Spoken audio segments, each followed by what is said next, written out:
Så har jeg lige lavet min 20 minutters standing, og jeg deler lige nogle ting. Ja, det er en god pointe for mig, når jeg træner, at gøre det hver dag.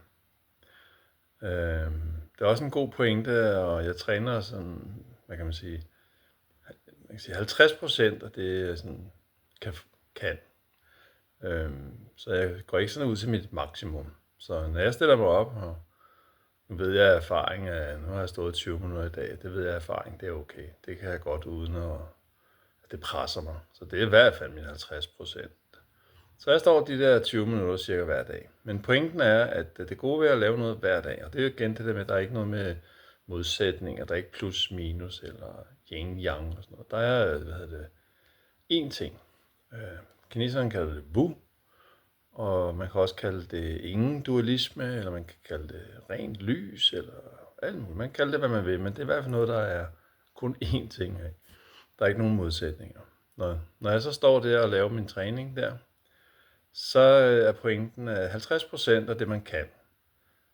Man skal ikke presse sig, fordi det gælder om at åbne kroppen og sindet, og få det til at være ét, og på den måde ligesom gøre kroppen i god, sådan glad. Glad er måske godt ord. Gør kroppen glad. Pointen er, at så gør jeg det hver dag, helst. Nogle gange springer man jo over, men det er godt at gøre det hver dag. Og der er sådan et lille billede, jeg gerne lige vil dele. Det er, at når man laver noget, det er, hvis man har en bold, jeg må også sige, det gelsparke, tror jeg, det hedder ude i Virum. Der har jeg engang kommet kørende på cyklen, og så kørte jeg ned ad den her. Først kørte jeg op ad den, og så kørte jeg ned ad den, og så kørte jeg ned, og så er jeg fuld fart på. Og så lige inden, der var sådan en lyskryds så blev det rødt. Så jeg bremsede min cykel helt op, og så blev der grønt, og så skulle jeg så gang i cyklen igen, og så kom der også en bakke. Det er noget skidt.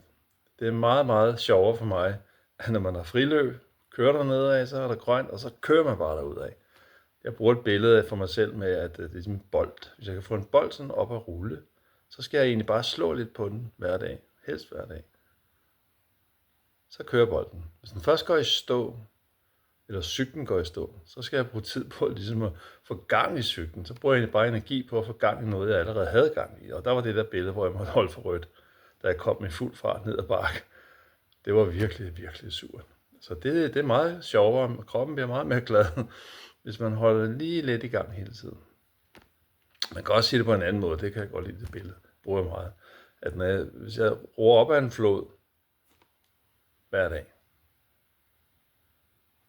jamen så hvis der er en dag, jeg holder op med at ro, så vil båden jo falde ned igen.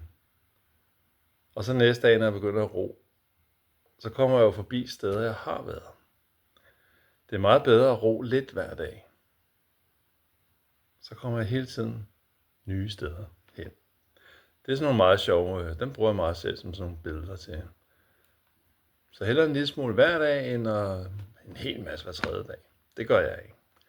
Så den delte jeg lige, tror jeg.